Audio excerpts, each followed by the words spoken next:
E aí, pessoal, será que faz algum sentido, vale a pena a gente investir focando em maior facilidade para o pagamento de dívidas?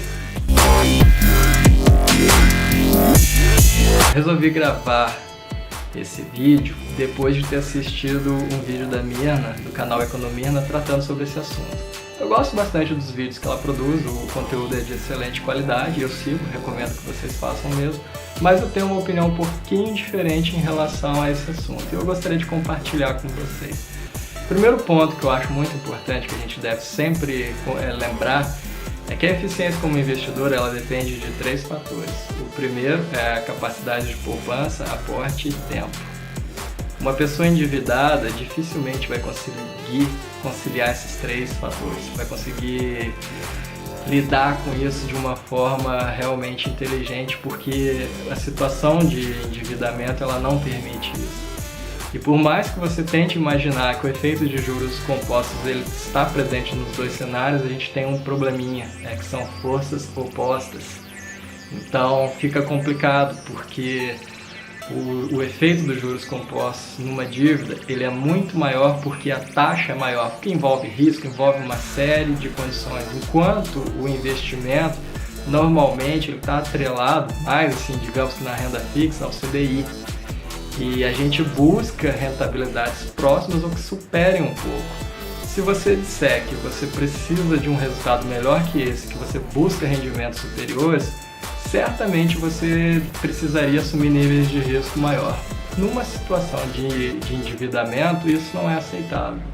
Então, quando a gente diz que o ideal é prevenir do que remediar, existe um probleminha em relação a criar uma reserva de emergência. A reserva de emergência, ela antecede todo esse processo. Você monta ela como uma proteção para que você não se veja nessa situação.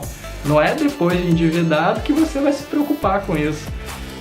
Vale a pena você, se for possível, dependendo da tua renda, dependendo da dívida, se for possível você acumular um pouquinho, é discutível, mas normalmente quando a gente trata sobre esse assunto a gente não está falando de dívida pequena. Se a dívida fosse insignificante, isso daqui não estaria em discussão. Se você está pensando se vale a pena investir para ajudar a pagar as dívidas, você não está falando de uma dívida pequena. Então, infelizmente, na maioria das vezes, a resposta é não. A gente monta a reserva de emergência como proteção para o caso de uma emergência médica, um dente quebrado, qualquer situação imprevista que possa te colocar em um apuro financeiro. Aí você tem a reserva de emergência e usa esse dinheiro.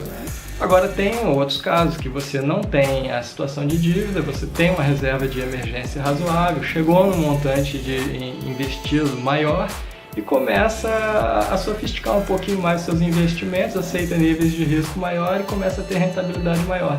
Isso não está disponível se você estiver endividado. Infelizmente essa é a realidade. Você pode até tentar, mas dificilmente você vai ver vantagem nisso. É uma questão muito mais comportamental e de atitude. O que você deve fazer é sempre se programar para que esse processo não se inicie. É por isso que eu combato muito as compras. Não vou dizer que eu combata necessariamente a compra no cartão de crédito, mas é quem vê nisso uma necessidade constante.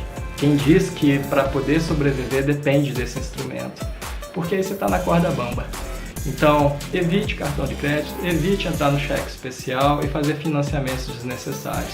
A gente aceita tudo isso quando você está envolvendo questões essenciais para a sua sobrevivência. Saúde, educação ou estudo, por exemplo. Aí a gente pode ir conversando. Mas se a questão é, vale a pena investir para ajudar a pagar as dívidas? Dificilmente vai valer. Falou, pessoal, só isso que eu queria dizer. Até mais. Tchau, tchau.